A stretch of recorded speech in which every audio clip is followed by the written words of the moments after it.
Hello there, and welcome to the AstroSleep channel. I am so glad you found your way here. Tonight, we are not looking up at the stars, but rather we are looking down into a mirror that reflects the vastness of the cosmos. We are drifting away from the solid ground, away from the noise and the hurry of the land, to immerse ourselves in the deep, ancient blue of the world's oceans. Maybe you have had a long day, filled with the demands of a world that moves too fast. Or maybe you are simply the kind of person who finds peace in the thought of deep water, in the slow, rhythmic rolling of the tides. Whatever brought you here, know that this is a safe harbor. This is a place where time slows down, stretching out like the horizon on a calm sea. Tonight, our journey takes us into the realm of the giants. We are going to travel alongside the whales, the magnificent, silent wanderers of the deep. We will listen to their stories not as a list of facts to be memorized, but as a lullaby sung by the ocean itself. We will learn of their immense size, their gentle hearts, and the mysteries they carry through the dark, quiet waters. The ocean is a place of eternal twilight and stillness, a kingdom that has existed long before us and will continue long after. In this space, the whales move with a grace that defies their size, floating through the water like clouds drifting through a heavy sky. They are the keepers of ancient secrets, breathing the same air as we do, yet living in a world of weightless wonder. As we explore their lives, we seek not just to understand them, but to feel the calm that they embody. We seek to borrow their slow rhythm, to let our own hearts beat in time with the deep, slow pulse of the sea. If these calm, curious explorations help you unwind, I invite you to like or subscribe. It helps other sleepy souls find their way here too. And now, there is nothing left for you to do but rest. The day is behind you, fading into the distance like a shoreline. As you sail further out to sea, you have nowhere else to be and nothing else to solve. Let your attention turn inward to the quiet space within you. Imagine that your bed is a soft, sturdy raft, gently supporting you as you drift on a calm, endless ocean. The water beneath you is warm and still, holding you up with a gentle strength. Feel your body beginning to settle. Let your shoulders drop away from your ears, releasing the tension they have held all day. Unclench your jaw and let your face become smooth and soft. Feel the weight of your head sinking deeper into your pillow, supported and safe.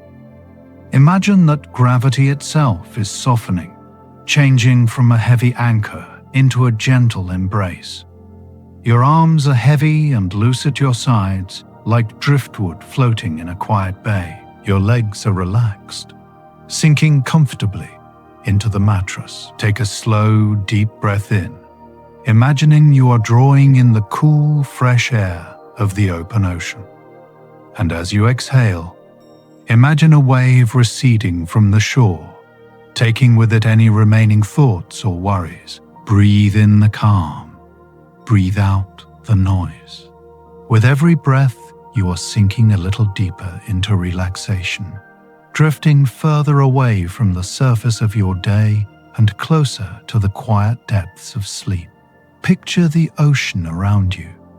It is vast, extending in all directions, a blanket of serene blue, under a sky filled with soft starlight. The water is clear and inviting. As we begin our descent, imagine that you can breathe underwater, that the ocean welcomes you as one of its own. You are weightless here. There is no effort in movement, only the gentle push and pull of the current. You are floating in a suspended state of peace, surrounded by the comforting pressure of the deep. The silence here is not empty. It is a rich, velvety silence that wraps around you like a warm quilt. We are entering the domain of the giants now. We are entering a world where life moves at a different pace, where a single breath can last for an hour, and a song can travel for hundreds of miles. It is a world of slow motion, where the rush of the land is forgotten, replaced by the eternal ebb and flow of the tide. You are safe here. You are calm.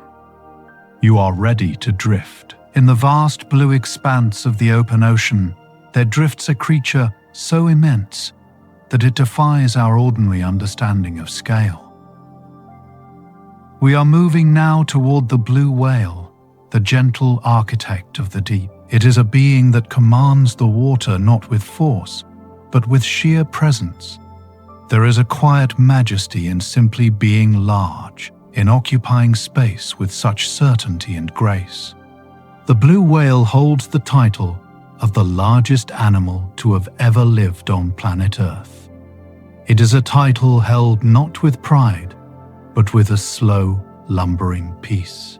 Even the great dinosaurs, those ancient lizards that once roamed the prehistoric lands, were smaller than this magnificent mammal. When we imagine the blue whale, we must expand our minds, stretching our imagination to encompass a being that can grow to an astonishing 110 feet in length. It is as if a living building, a breathing structure of life, has decided to float weightlessly in the sea. Imagine for a moment that you are floating beside one. You are tiny, a speck of curiosity drifting alongside a living island. The water around it seems to bend, cradling its massive form. This creature can weigh over 150 tons. The heaviest among them, a large and matriarchal female, once tipped the scales at nearly 190 tons. To understand this weight, we might imagine a herd of 30 elephants, or a crowd of 2,500 people, all condensed into one single streamlined shape that glides effortlessly through the dark water. And yet, despite this immense mass, there is no heaviness here. In the ocean, gravity releases its grip. The water supports the whale just as it supports you in your dreams, lifting the burden of weight and allowing even the heaviest of things to drift as light as a feather. As this grey Goliath migrates through the waters, often seen near the coast of Dana Point, California, it moves with a deliberate slowness. It does not rush. It has no need for haste. When you are the largest being in the history of the world, the ocean is not a place to conquer, but a home to simply be.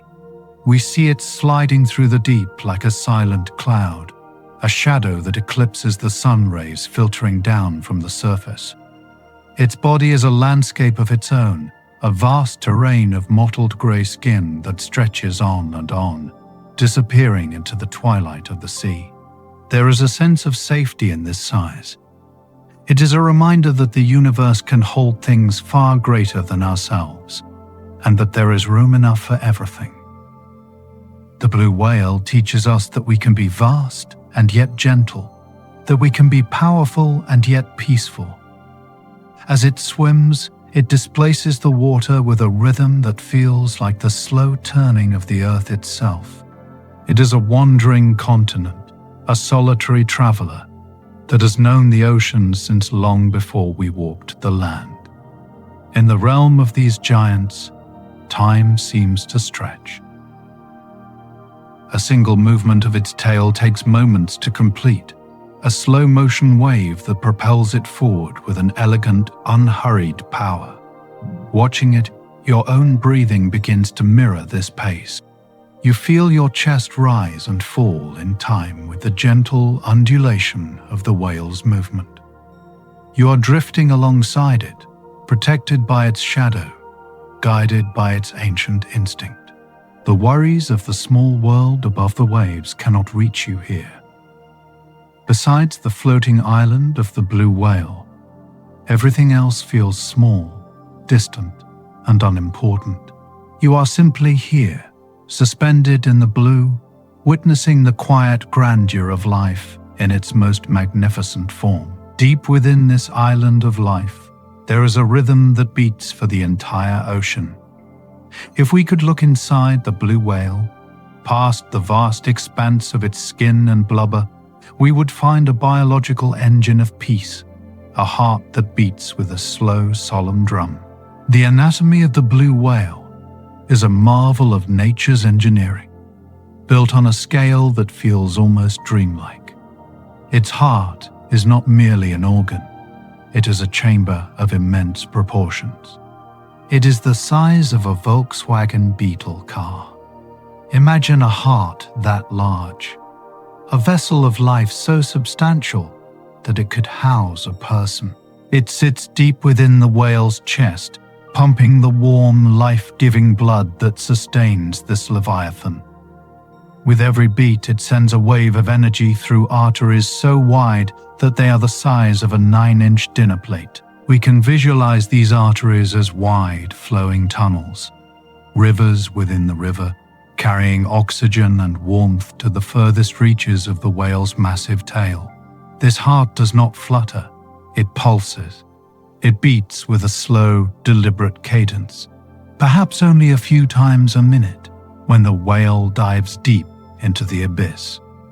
It is a rhythm of patience. It reminds us that life does not need to be frantic to be alive. The slower the heart beats, the deeper the calm. As you listen to the imagined sound of this massive heart, thump, thump, you can feel your own heart slowing down to match it. You are syncing your internal rhythm with the heartbeat of the deep, finding a resonant frequency of total relaxation. Everything about this creature is built for a slower, grander existence. Even its tongue is a testament to this scale, weighing as much as a single elephant. It is a strange and wondrous thought that a single part of this being is heavier than a land giant, and yet this massive tongue is used for the gentlest of tasks, filtering the tiny life of the ocean, tasting the salt and the history of the water. And in this world of giants, life begins with a bond of nourishment and warmth. When a blue whale is born, it is already a miracle of size, reaching close to 23 feet in length. It is a child of the ocean, born into the blue, ready to swim. But even a giant needs a mother's care. The calf drinks from its mother, consuming rivers of rich, nutrient-dense milk. Every day, the young whale drinks anywhere from 100 to 150 gallons of this life-sustaining fluid. It is a transfer of energy as vast as the ocean itself, a silent promise of growth and survival. Imagine the quiet intimacy of this scene, deep underwater, where the light is dim and blue. The mother and calf drift together. They are two shadows in the deep, connected by an invisible thread of love and instinct. The mother guides her young through the currents, a protective presence that shields the calf from the vastness of the world. The calf grows, fed by the milk and the silence, learning the slow ways of the water. This is the heart of the deep. It is not just a biological pump the size of a car. It is the center of a compassionate, nurturing universe. It is a reminder that at the core of all living things, no matter how large or small, there is a need for connection, for nourishment, and for rest. The blue whale's heart beats for the ocean, a steady metronome that keeps time for the tides, and as we drift near it, we feel that pulse in our own bones. We feel the comfort of a heartbeat that is strong, slow, and eternal. There is no rush here. The blood flows, the heart beats, and the whale drifts.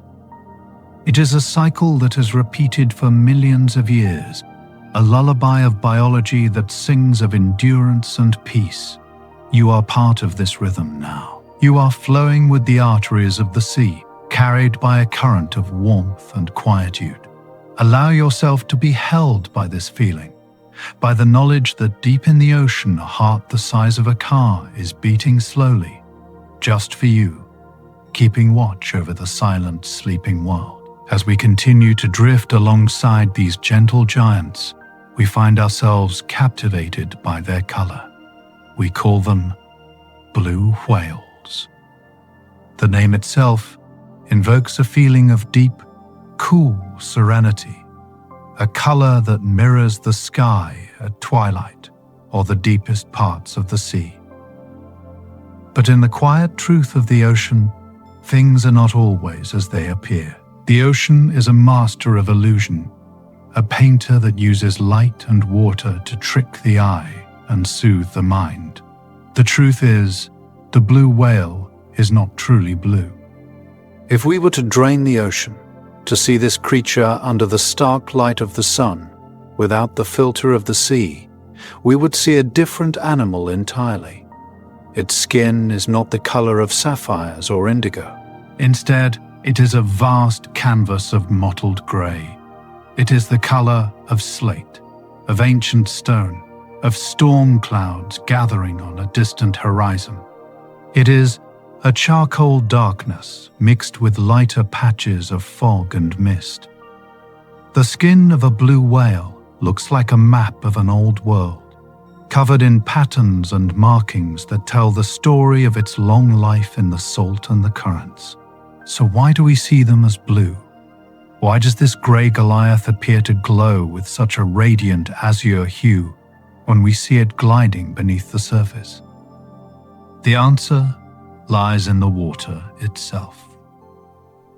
The ocean is not merely empty space. It is a lens. When sunlight strikes the surface of the sea, it does not pass through unchanged. The water acts as a prism, a filter that catches the light and holds it. As the rays of the sun descend into the depths, the water absorbs the colors of the spectrum, one by one. The reds, the oranges, and the yellows are the first to fade, absorbed by the upper layers of the sea. They dissolve into warmth, leaving only the cooler colors to travel deeper. The greens, and finally, the blues, are the only wavelengths that can penetrate the deep, and so the whale wears the ocean like a cloak. When a blue whale swims just below the surface, the water around it scatters the blue light, casting a luminous glow onto its grey skin. The water paints the whale.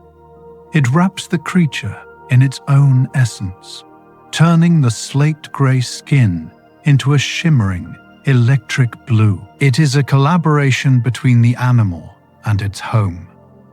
The whale provides the canvas, and the ocean provides the color. Imagine looking down into the water on a calm, sunny day. The surface is like a sheet of turquoise glass. Deep below, you see a shape rising. It is massive, stretching longer than you can comprehend, and it is glowing. It looks like a spirit made of pure blue light, rising from the abyss. This is the glacier blue that sailors and scientists speak of.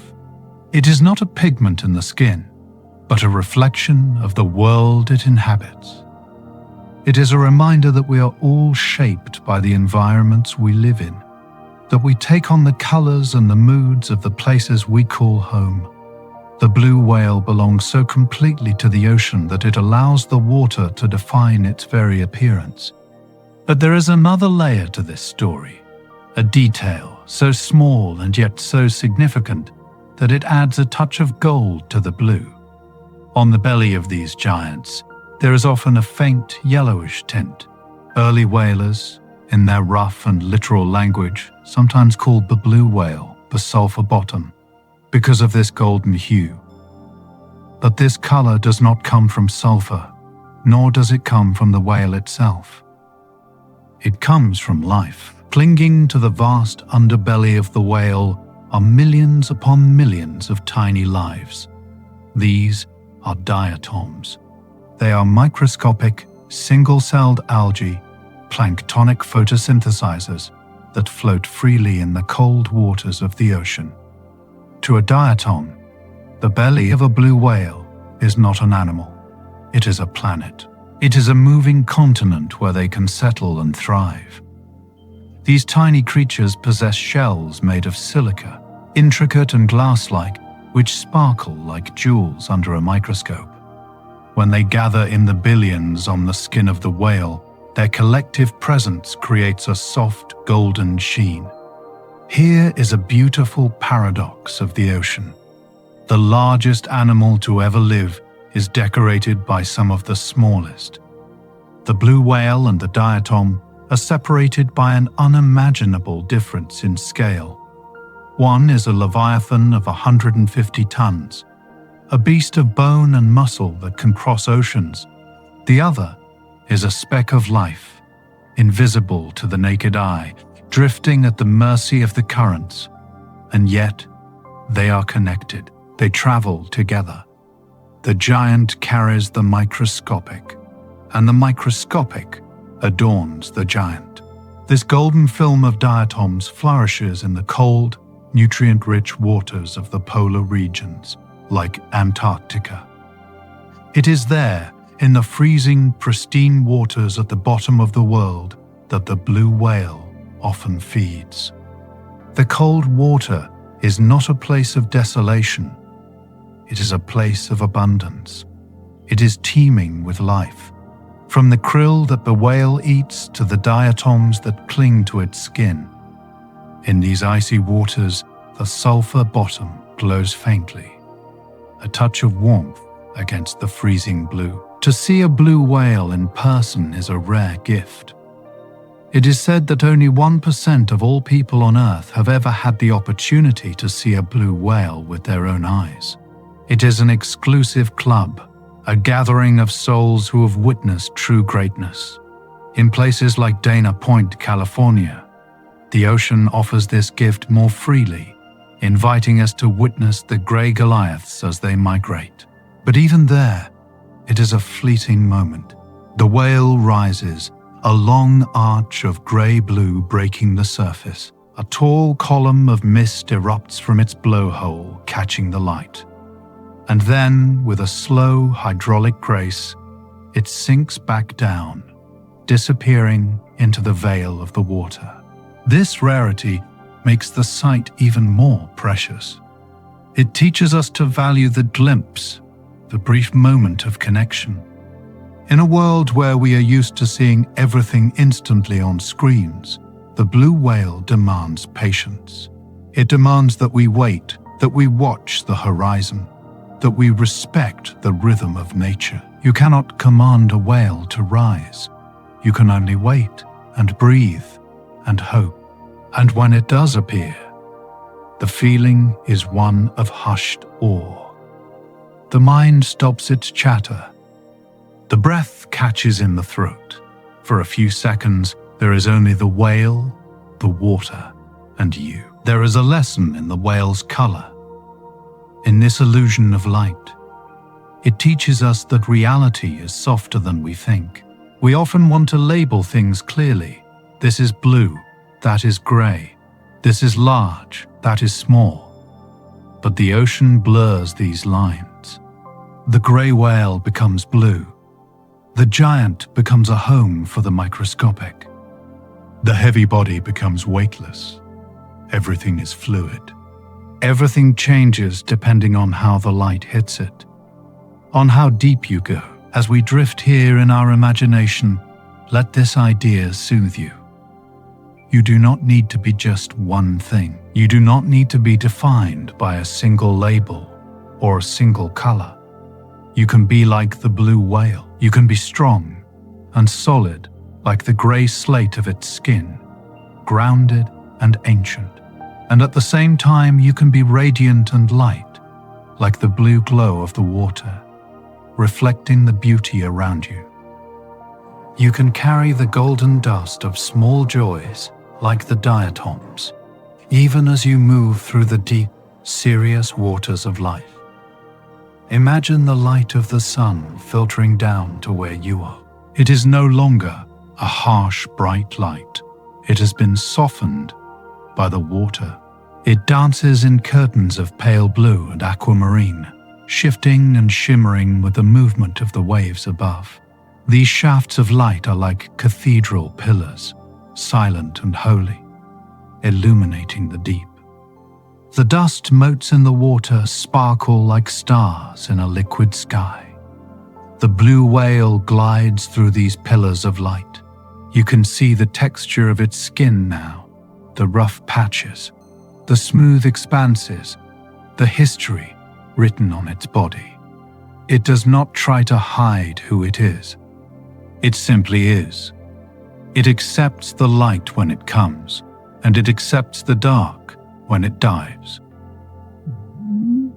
It moves between the two worlds, the sunlit surface and the midnight depth, with total equanimity. Let yourself feel that same acceptance. Let the illusion of the blue light wash over you. It is a cool, calming color. It is the color of rest. It is the color of a mind that has quieted down. As you watch the whale fade slowly into the deeper blue, allow your own thoughts to fade with it. They are just drifting specks, like the plankton, floating in a vast supportive sea. You are the ocean. You are the whale. You are the light. Everything is slow here. The light takes 8 minutes to travel from the sun to the earth, and then it takes another moment to filter down through the water to reach your eyes. By the time you see the shimmer on the whale's back, you are seeing light that has traveled across the vacuum of space just to touch this creature, just to create this moment of blue beauty. It is a cosmic connection. The star and the whale, the fire and the water. And you are the witness. You are the one drifting silently beside them, absorbing the peace of this ancient interaction. The yellowish tint of the diatoms reminds you that life is everywhere, even in the smallest places. It reminds you that even giants have companions. You are never truly alone in this universe. There is always life, always light, always a presence drifting near you in the dark. The water holds you. The color surrounds you. The illusion is not a lie.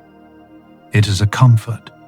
It is the way the world softens the hard edges of reality, making them beautiful, making them bearable, making them sleep. So let the gray become blue. Let the heavy become light. Let the awake become asleep. We've spoken of their size, and we've spoken of their color. But to truly understand the spirit of the whale, we must understand their breath. It is a strange and beautiful paradox that a creature of the ocean, a being that spends its entire life wrapped in the cool embrace of the water, must still return to the surface to find the sky. Like us, they are mammals.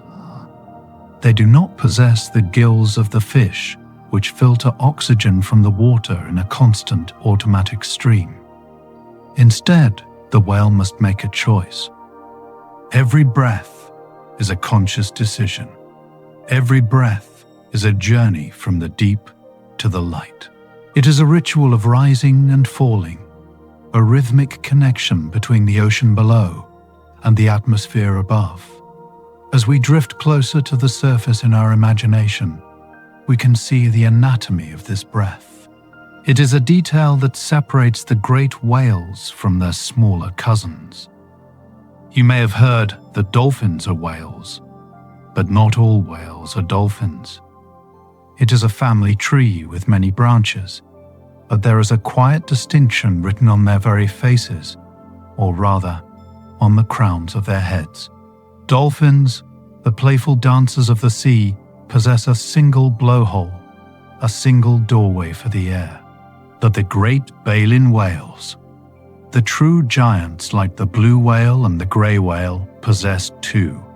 They have twin blowholes, situated side by side on top of their massive heads. These are the nostrils of a giant, migrated by millions of years of evolution from the tip of the snout to the highest point of the body. This placement is a masterpiece of efficiency. It allows the whale to rest just beneath the surface, exposing only a small island of flesh to the air, while its eyes and mouth remain submerged in the cool comfort of the sea. Imagine looking down at these twin portals.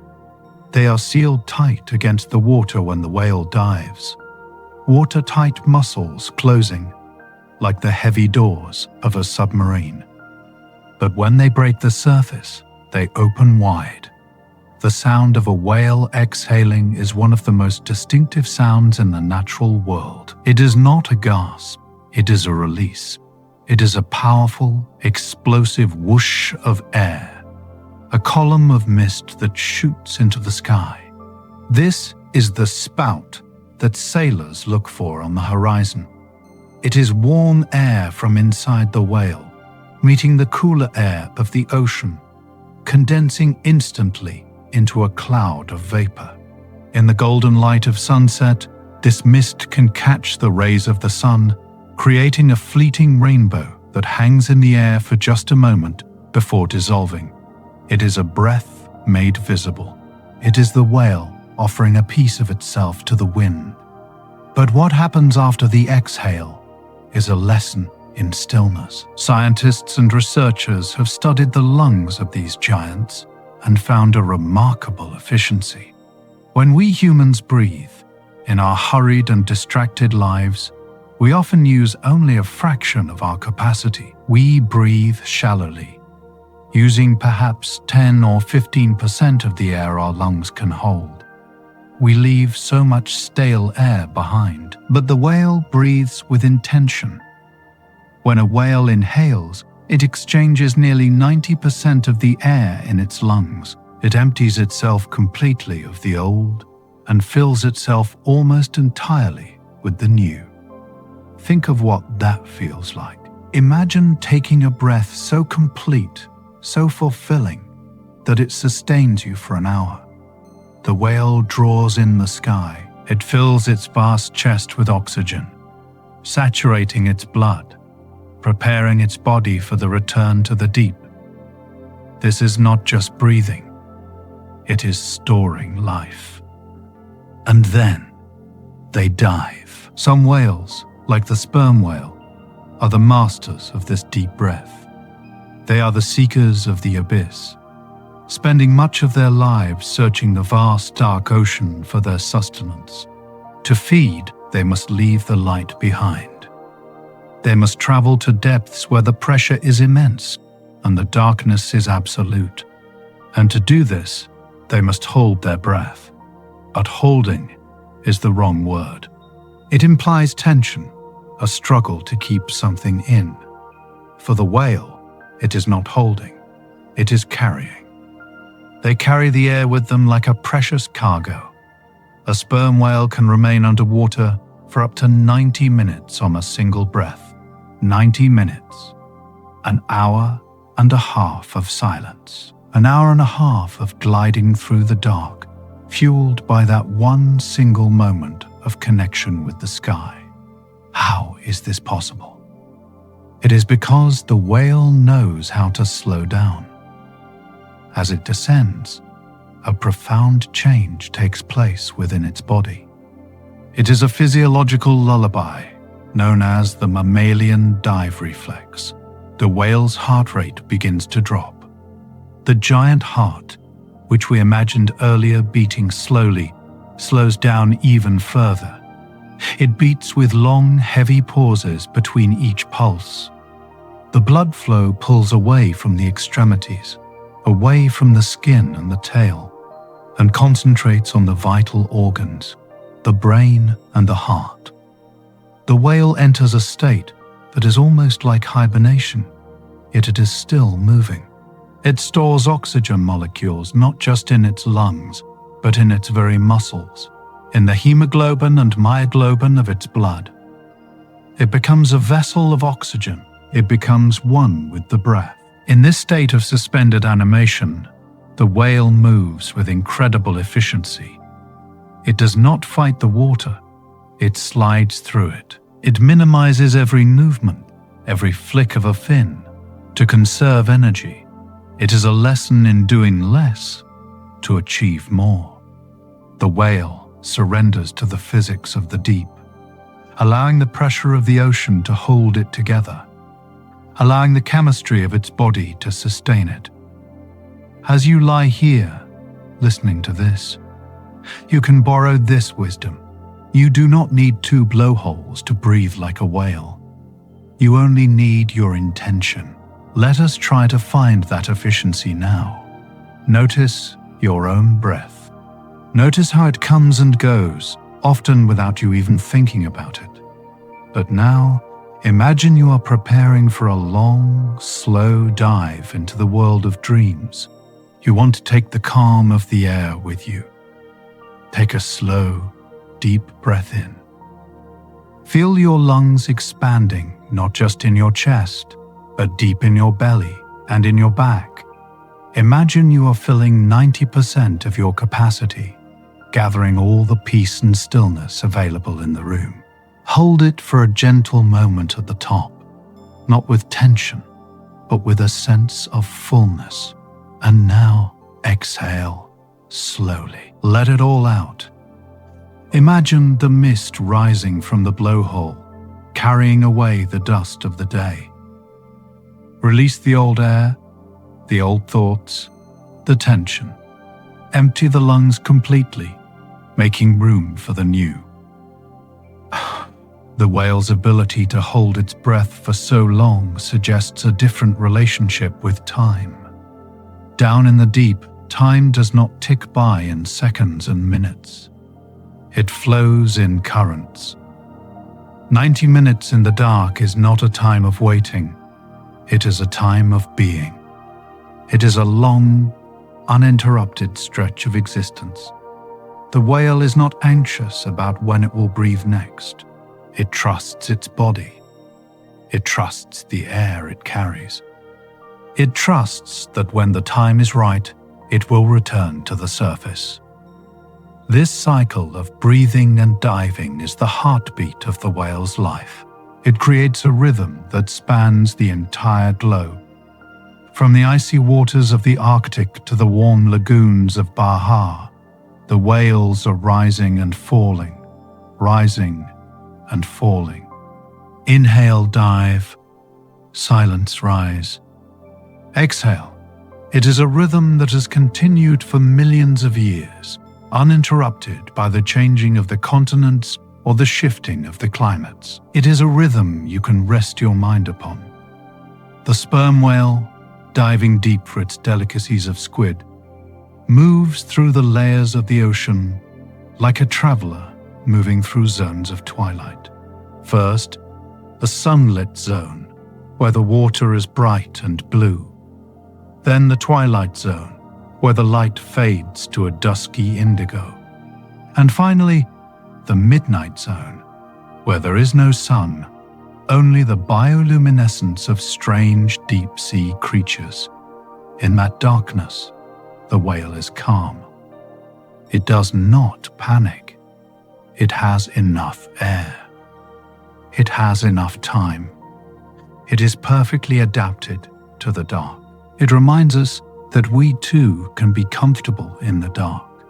When we close our eyes at night, we are diving into our own inner ocean. We are leaving the bright, noisy surface world and sinking into the quiet depths of sleep. And just like the whale, we carry our breath with us. It is our anchor. It is the silver cord that connects us to life, even as we drift into the dream world. The presence of the 2 blowholes on the baleen whales also speaks to a duality.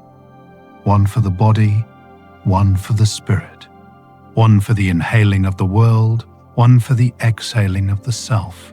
They are portals of exchange. They remind us that we are open systems, constantly interacting with the universe around us. We take in, we give back, we borrow the air, use it to fuel our life, and return it to the atmosphere. As the whale returns to the surface after a long dive, the water breaks, the blowholes open, the mist rises. And for a brief moment, the whale is a creature of the air again. It basks in the sun, it refills its stores, and then, with a slow arch of its back, it slips beneath the waves once more. There is a supreme gentleness in this transition. The water accepts the whale back, without a splash, without a ripple. The boundary between air and water is not a wall, but a membrane, easily crossed by those who know the way.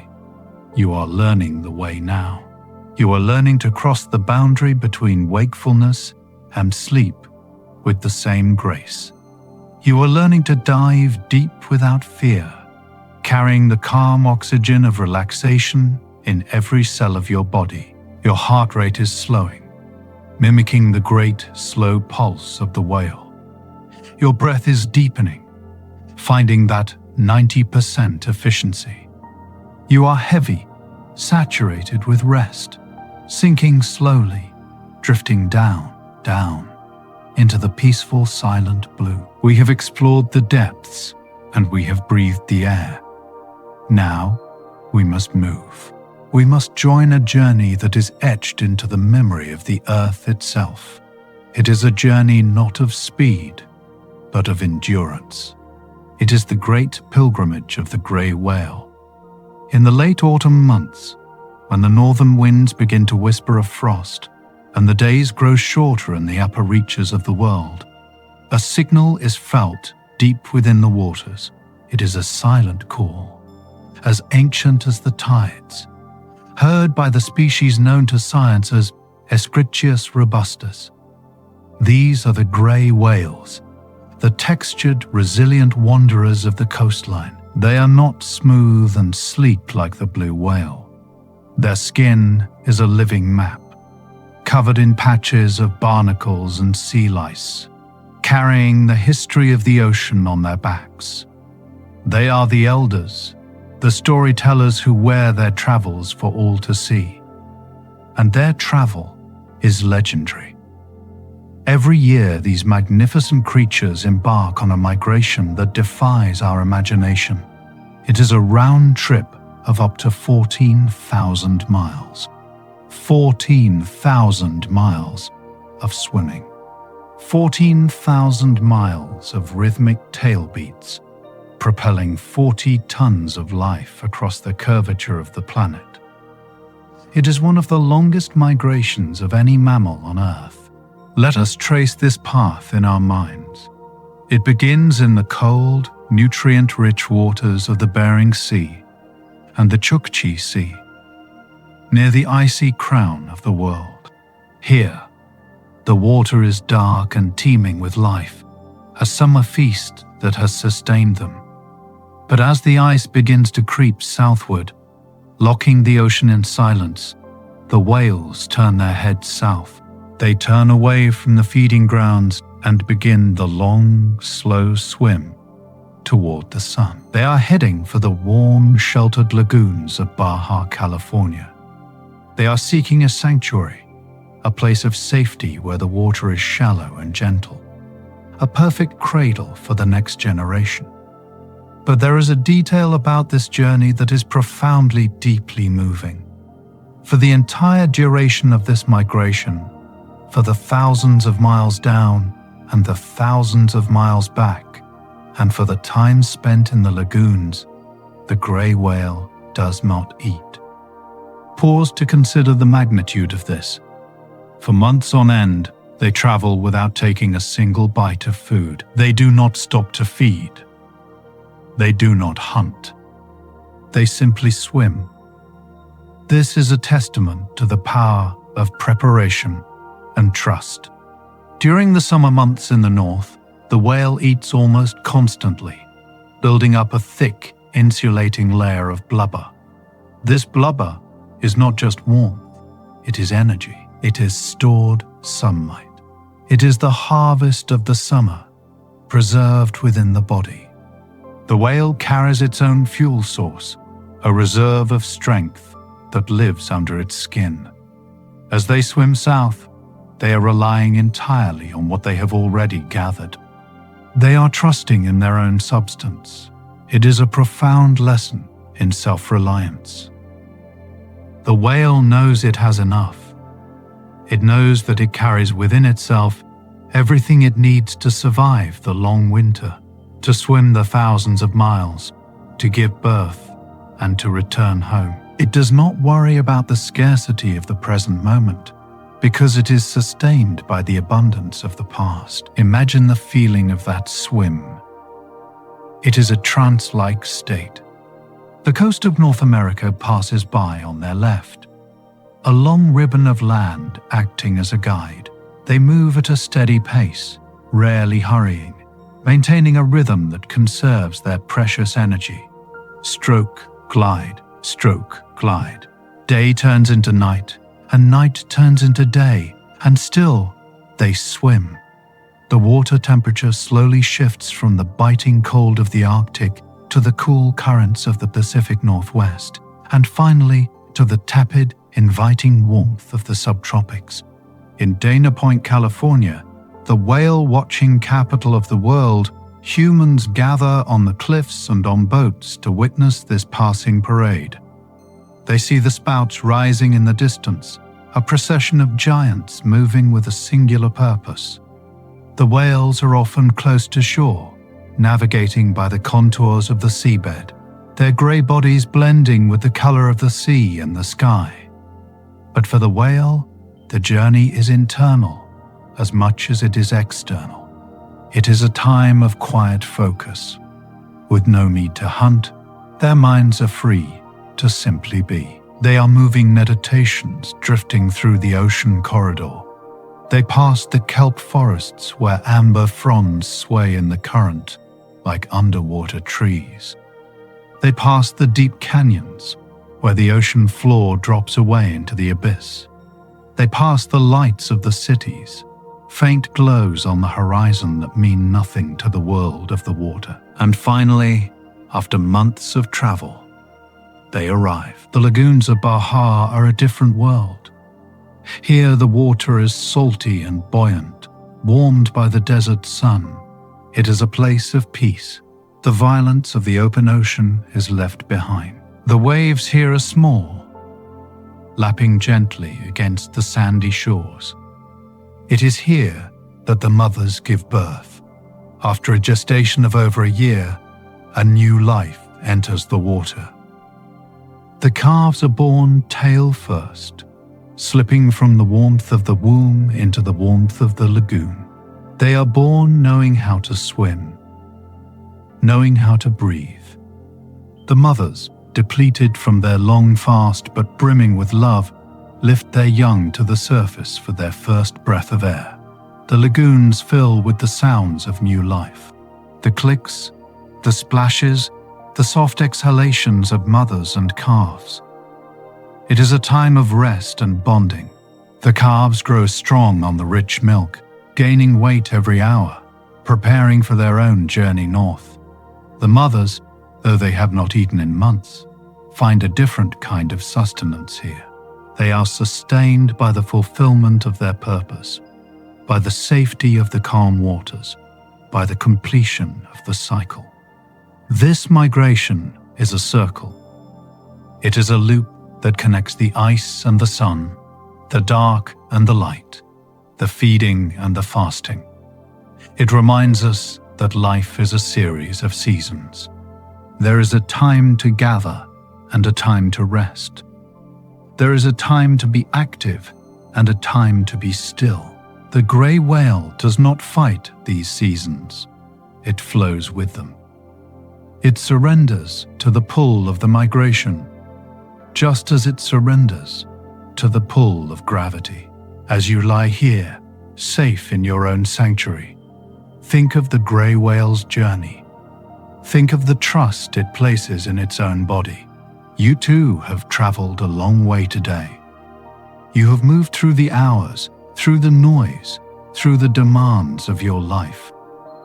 And now you have arrived at your destination. You have reached your own lagoon of rest. You do not need to hunt anymore. You do not need to gather anything else. You have done enough. You have consumed the experiences of the day. And now you can let them settle. You have the energy within you to rest, to heal, to grow in the silence of sleep. Like the whale relying on its blubber, you can rely on the reserves of peace that you have built up. You can trust that you will wake up refreshed. You can trust that the morning will come. But for now, there is only the warm water. There is only the gentle rocking of the lagoon. The return journey will come in time, when the calves are strong enough, when the spring sun begins to warm the north again. The whales will turn their heads back toward the Bering Sea. They will swim the 14,000 miles again, completing the loop. But that is a story for the future. That is a task for another season. In this moment, in the lagoon of your mind, there is only stillness. The water is calm. The predators are far away. The wind is soft. The grey whale rests, hovering in the shallow water, its barnacled skin soothing in the salt. It breathes slowly, the twin blowholes opening and closing in a rhythm of absolute peace. Whoosh. Silence. Whoosh. Silence. You are part of this pilgrimage. You are a traveler who has found the way home. The distance is behind you. The effort is over. The long swim is done. Feel the weight of your body sinking into the bed, just as the whale sinks into the sand of the lagoon floor. Feel the warmth of the blankets, like the desert sun on the water. You are safe. You are held. You are exactly where you are meant to be. The ocean stretches out for thousands of miles in every direction, a vast buffer between you and the world. Nothing can disturb this peace. The grey whales are the guardians of the coast, the sentinels of the journey, and tonight they are resting with you. They are drifting in the dark, dreaming of the ice and the sun, content in the knowledge that the cycle is perfect and the journey is always. And as you drift, remember that even in the longest journey, the most important step is the one into stillness. The most important movement is the closing of the eyes. The most important destination is sleep. We leave the sunlit lagoons now. We leave the shallow waters where the sand reflects the gold of the day, and we turn our gaze toward the open, indigo sea. We are traveling vertically, sinking down past the reach of the sun, into the realm of the deep divers. Here, in the quiet embrace of the midnight zone, lives the sperm whale. This creature is the philosopher of the ocean. While the blue whale is a masterpiece of size, the sperm whale is a masterpiece of mind. In the silence of the deep, where there is no light to distract the eye, the universe is perceived through thought and sound. And for this task, nature has crafted the ultimate vessel, the largest brain on planet Earth. Consider the silhouette of the sperm whale. It is unmistakable, dominated by a massive block-shaped head that makes up merely a third of its entire body length. This is not just a shape. It is a housing for something profound. Inside that colossal forehead lies a brain that weighs nearly 5 times as much as a human brain. It is a cathedral of neurons, a vast biological library drifting in the dark. What does a mind that large think about in the silence of the abyss? We humans are creatures of the land, and our thoughts are often scattered. jumping from one worry to the next like birds flitting between branches. But the mind of the sperm whale is suspended in water, held in a medium that is thicker and slower than air. We might imagine that their thoughts are like the ocean itself, long, deep, and interconnected. In the darkness, they do not need to process the frantic visual information of the surface world. They are free to contemplate the texture of the water, the distant topography of the ocean floor, and the complex social bonds that tie them to their kin. This intelligence is a mystery to us, because they spend so much of their lives hidden in the depths, engaging in behaviors we rarely see. The extent of their wisdom remains partially veiled, but we know they possess a highly specialized consciousness. They have families, they have dialects, they have memories that span decades. In the quiet shadow of the deep, they are not lonely. They are connected by a web of understanding that we can only dream of. Drifting alongside them, we notice that their massive heads hold another secret, a substance that gives them their name. It is called spermaceti. This is a unique, waxy fluid housed in a great organ within the forehead. Early sailors once mistook it for something else, but we know now that it is a marvel of biology.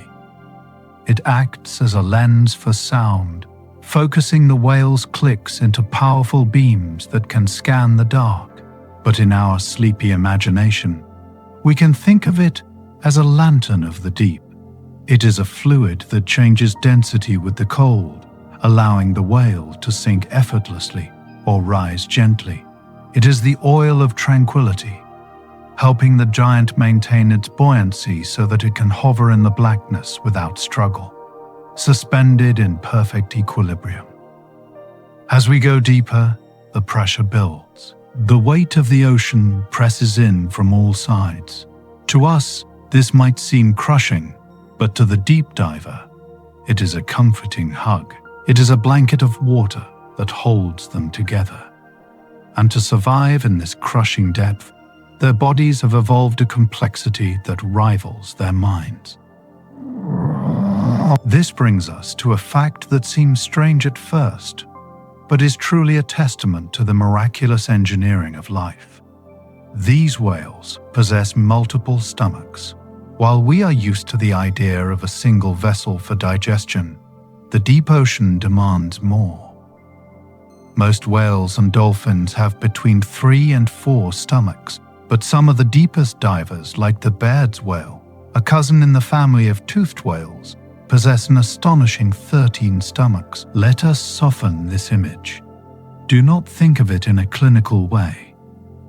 Think of it as a series of inner chambers, a complex refinery designed to process the energy of the deep. When a whale feeds in the abyss, often hunting the giant squid or the deep-sea fish, it is consuming concentrated energy.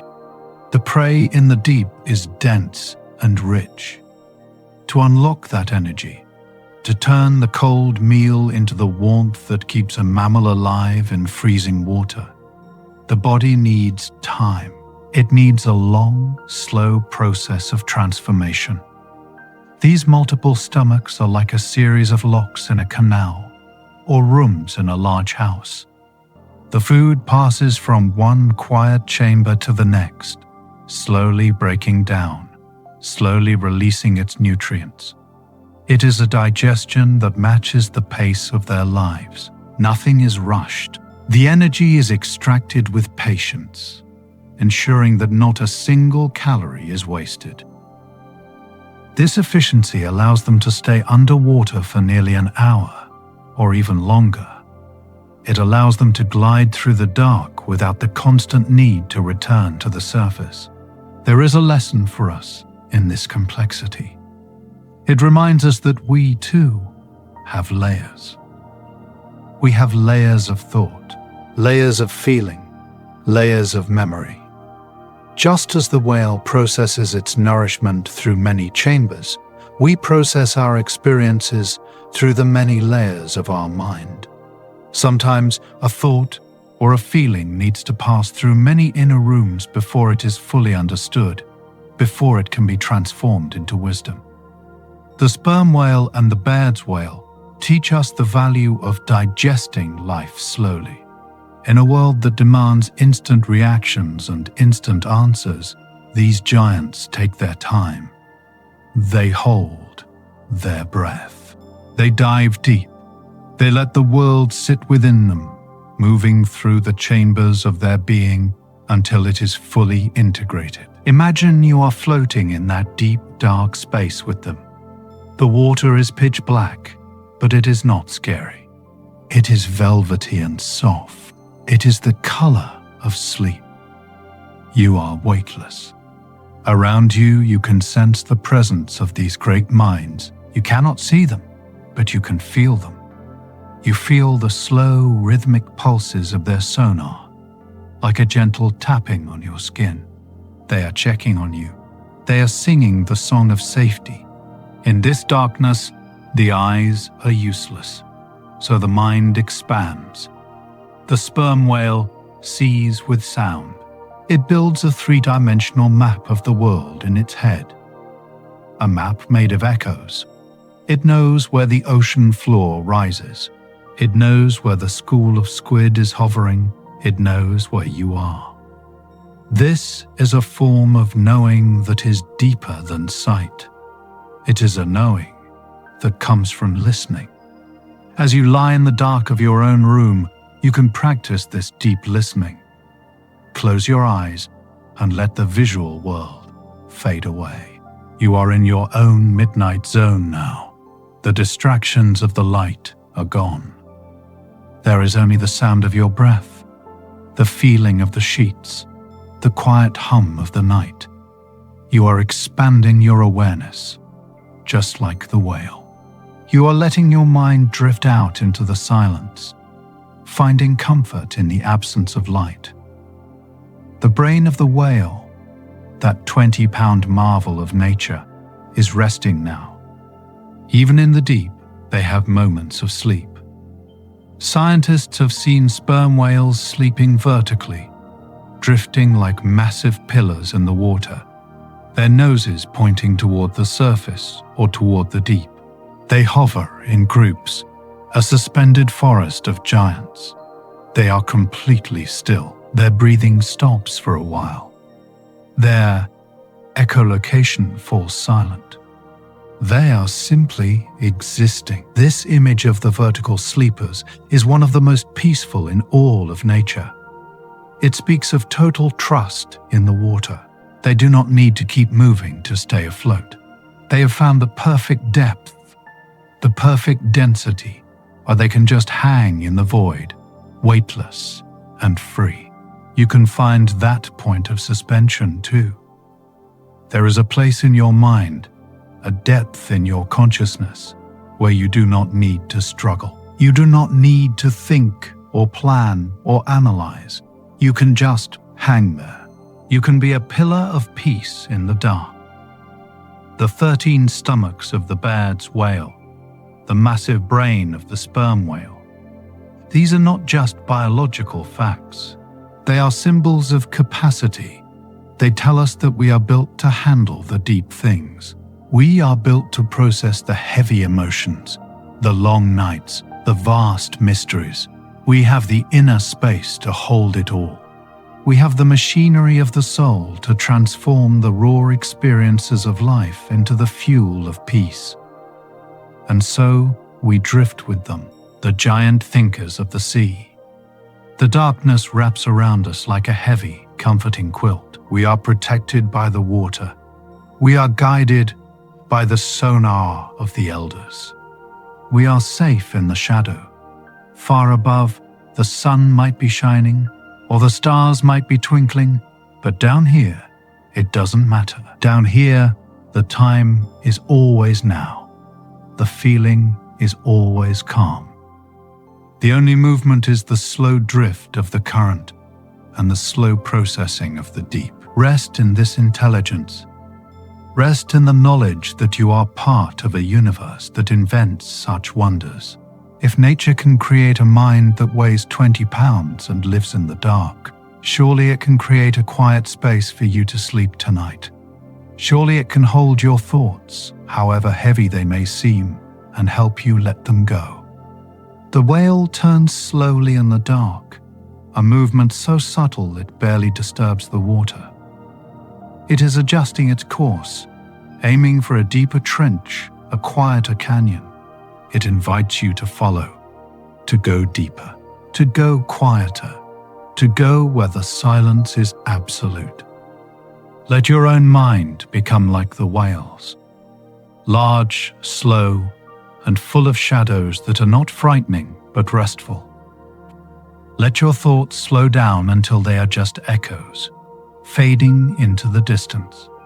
Let your body process the day, moving it through the chambers of memory until it is all gone, leaving only the pure, clean energy of rest. You are in the shadow now, and the shadow is good. The shadow is sleep. We are still deep within the ocean, suspended in the velvet darkness where the sperm whale roams. We have explored the silent mind of this giant, but now we must listen to its voice. In this world without light, sound becomes something more than just noise. It becomes a physical presence. It becomes a way of touching the world from a distance. And the sperm whale possesses a voice that is unrivaled in the history of nature. There is a fact about these creatures that is often whispered with a sense of awe. The sperm whale is the loudest animal on Earth. Let us pause and consider what that means, not in terms of noise that startles, but in terms of power that resonates. When we think of loud sounds on land, we might think of a jet plane taking off, the roaring engines shaking the tarmac. That is a sound of chaos and force. But in the water, sound behaves differently. Water is much denser than air. It holds molecules closer together, creating a medium that carries energy with incredible efficiency. When a sperm whale speaks, it produces a sound that can reach 230 decibels. To put that in perspective, it is indeed louder than a jet engine. It is a sound so powerful that on land it would be overwhelming. But here, in the vast, crushing depths of the sea, it is transformed into a pulse of pure authority. It is not a shriek, it is a click, a single, distinct rhythmic pulse that travels through the water like a heartbeat of the ocean itself. Imagine you are floating safely in the deep, far enough away to be cradled by the water, but close enough to feel this phenomenon. The whale gathers its energy. Inside that massive head, within the oil-filled chambers of the spermaceti organ, a sound is born. It is focused, refined, and then released into the void. Click. It is not just a sound you hear with your ears. It is a sound you feel with your entire body. It hits you like a gentle wave of pressure. It vibrates in your chest. It hums in your bones. It is a sonic embrace, a physical reminder that you are in the presence of greatness. The sound passes through you, for you are made mostly of water, just like the ocean. You become transparent to the sound, allowing the whale's voice to flow through your very being, aligning your own internal rhythm with the pulse of the deep. This sound is so powerful that it can travel for miles. It moves through the dark water, bouncing off the thermal layers of the ocean, reflecting off the underwater canyons and seamounts. It is a message sent out into the eternal night, a declaration of existence. I am here, the whale says. I am moving. I am listening. And the ocean listens back. Scientists tell us that this sound is used for echolocation, a way for the whale to see with sound. But there is another use for this immense power. one that speaks to the command the whale holds over its environment. We know that the sperm whale hunts the giant squid, the elusive kraken of the deep. In the battle between these two titans, the whale does not always need to use its teeth. It uses its voice. The sound is so intense, so concentrated, that it can physically stun the prey. Imagine a sound that commands stillness. The click hits the water with such force that it creates a sphere of stillness around the target. The prey stops moving, mesmerized, suspended in the vibration. It is a moment of absolute quiet, imposed by absolute power. In our sleepy journey, we can interpret this as a metaphor for the quieting of our own minds.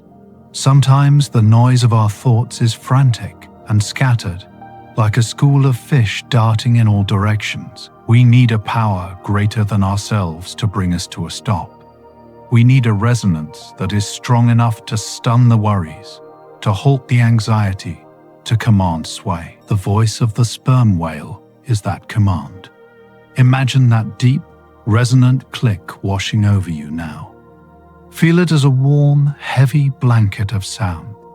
It starts at the top of your head and travels down, relaxing every muscle it touches. It is a vibration that loosens the tension in your neck, your shoulders, your back. It is a low-frequency hum that penetrates deep into your tissues, telling every cell in your body that it is time to stop. It is time to rest. The power of 230 decibels is not a danger to you here. It is a shield. It pushes away the outside world. It creates a bubble of privacy around you. Inside this bubble, there is only the slow, rhythmic sound of the whale and the beating of your own heart. Click, click, click. The spaces between the sounds are just as important as the sounds themselves. The sperm whale does not chatter. It speaks with deliberation. There is a long, heavy silence between each pulse. In that silence, the echo returns. The whale listens to the reflection of its own voice, reading the map of the dark. You can rest in those silences. You can curl up in the spaces between the clicks. It is a hypnotic rhythm, slower than music, deeper than a drum. It is the metronome of the abyss. This communicative nature of the whale reminds us that everything is connected by vibration. Even when we are alone, we are touching the world through the air we breathe and the ground we rest upon. The whale touches the ocean with its voice, and the ocean touches the whale back. It is a constant exchange of energy. There is a theory that these loud clicks are not just for hunting or navigating, but for bonding. Whales have unique patterns of clicks called codas. These are like names or signatures. When two sperm whales meet in the dark, they exchange these codas. They introduce themselves. They reaffirm their connection to the clan. In the vast, lonely ocean, this powerful sound is a way of saying, "You are not alone. I am here with you." Let that feeling settle into your heart. You are not alone in the dark. There is a presence here, a vast, benevolent guardian that watches over the deep. The loudness is simply the strength of that presence. It is a strength that can vibrate the human body, yes, but tonight, let it vibrate you into sleep. Think of a large bell, like the ones found in ancient temples. When a great bell is struck, the sound is incredibly loud, yet it is not harsh. It is a deep, resonant bong that seems to last forever. You can feel the air shaking around it. You can feel the ground trembling.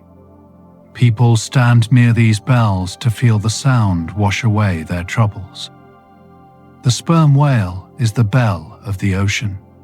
It strikes the water with its voice, and the entire sea rings with the vibration.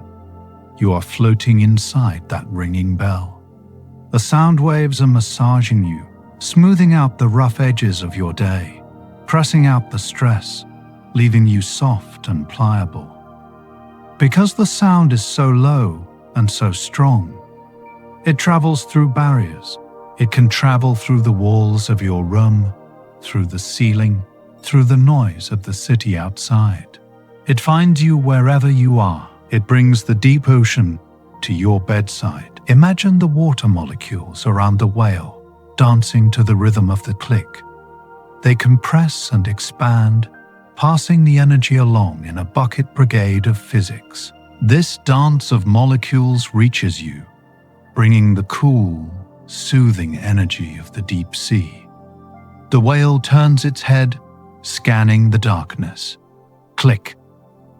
The sound travels down into the trenches, miles below. Click. The sound travels up toward the surface, where the waves roll under the stars. Click. The sound travels to you, entering your dreams. It is a lullaby of power. It tells you that you are safe because you are held by something much larger than yourself. You do not need to be strong tonight. The whale is strong for you. You do not need to be loud tonight.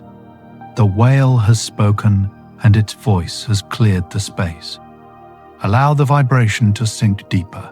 Feel it in your legs, making them heavy. Feel it in your arms, making them limp. Feel it in your eyelids, sealing them shut. The stunning power of the sound is working on you now, not to harm, but to heal. It stuns you into a state of perfect relaxation. It halts the movement of your waking mind. The giant squid in the deep stops moving when it feels this sound. It surrenders.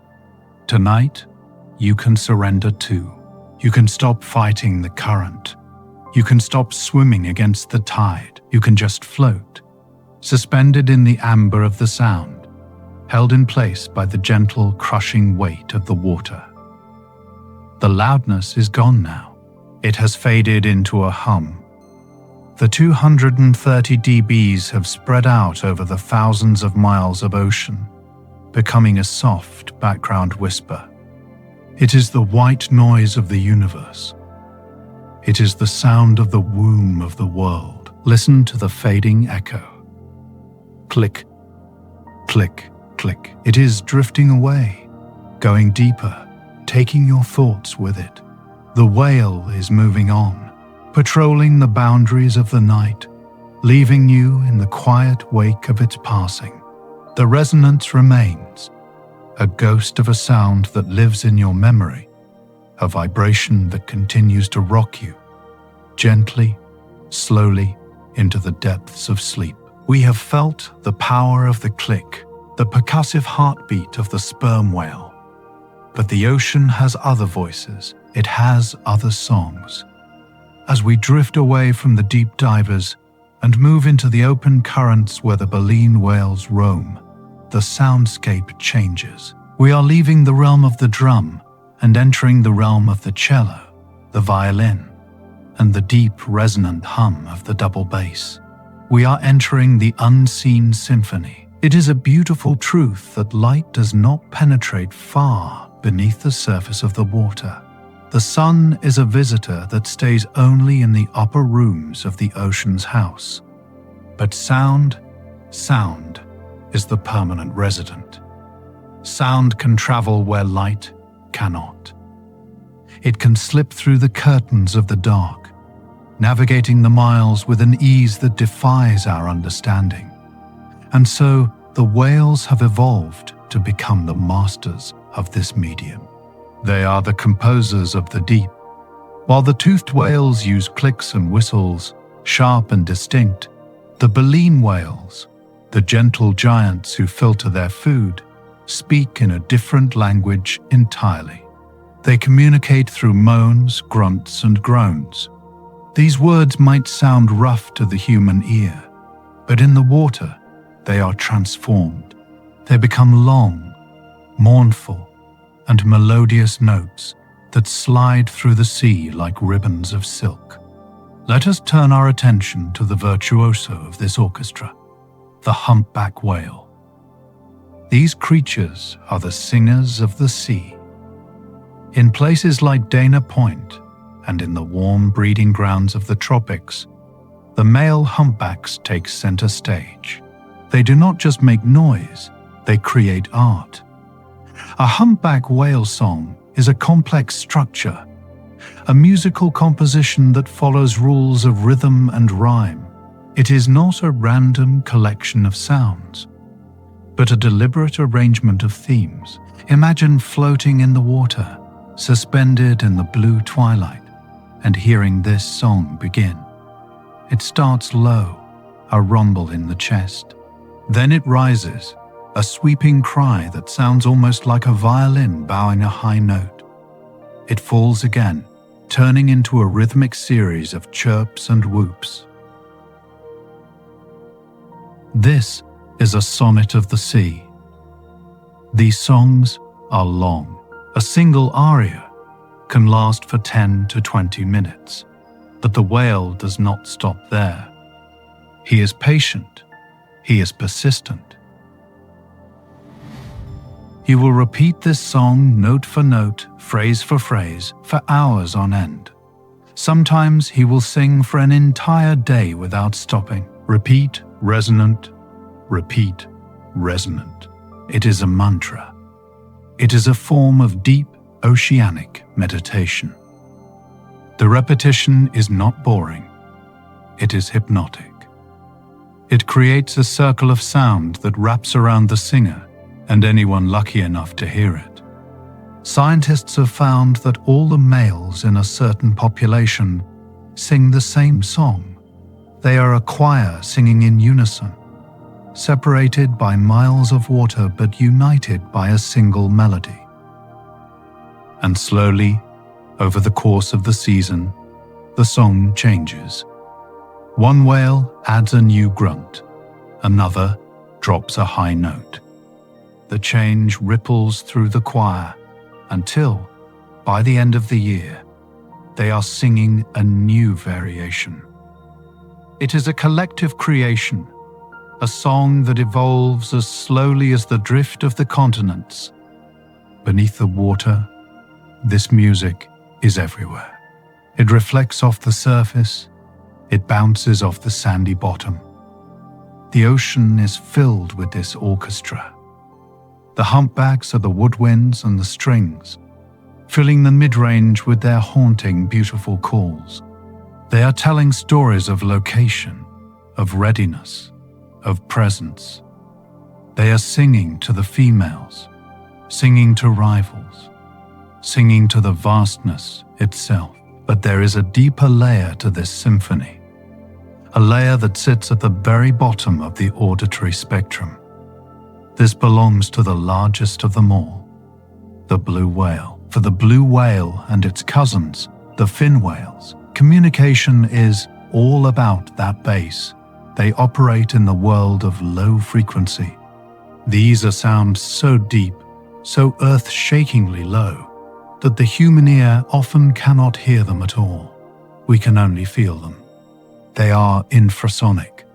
They are below the range of our frantic, high-pitched world. Why do they choose these deep notes? Because low frequency travels. High-pitched sounds are fragile. They are absorbed quickly by the water, fading away after a short distance.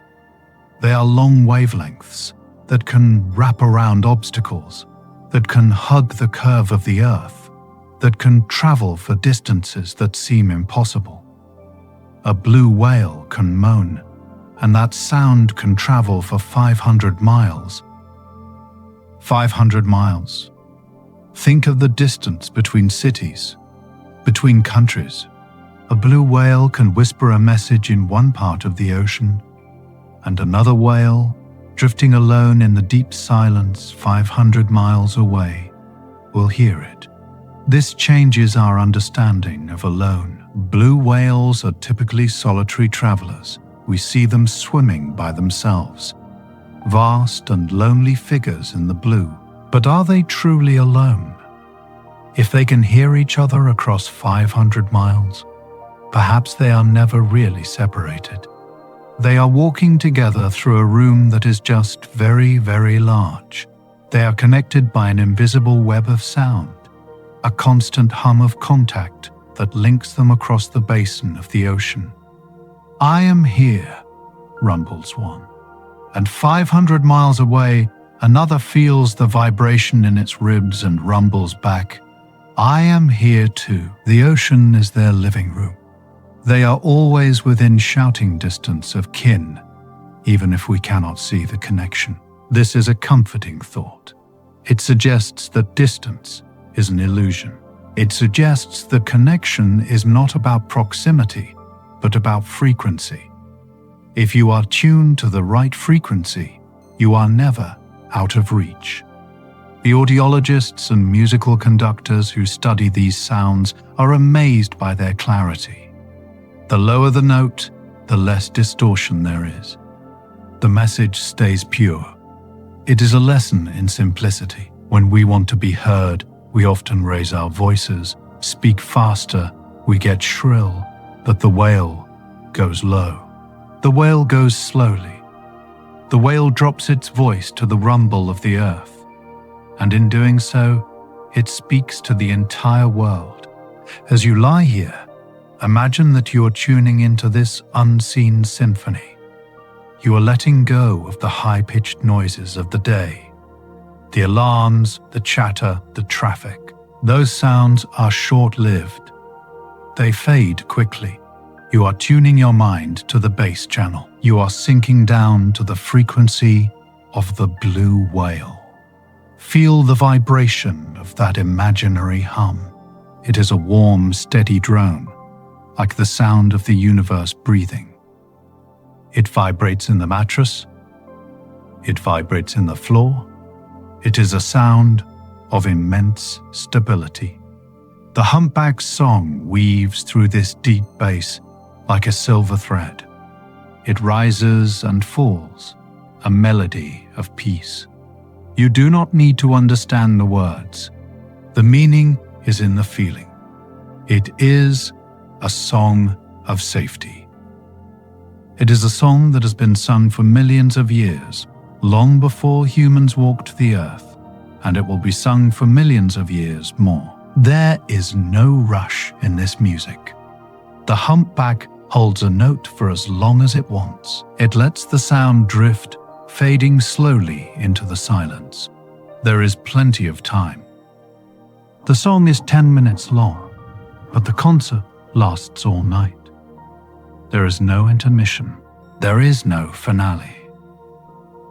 There is only the continuous flowing river of sound. In the deep ocean, sound is a tactile experience. The water touches the whale, and the sound touches the water.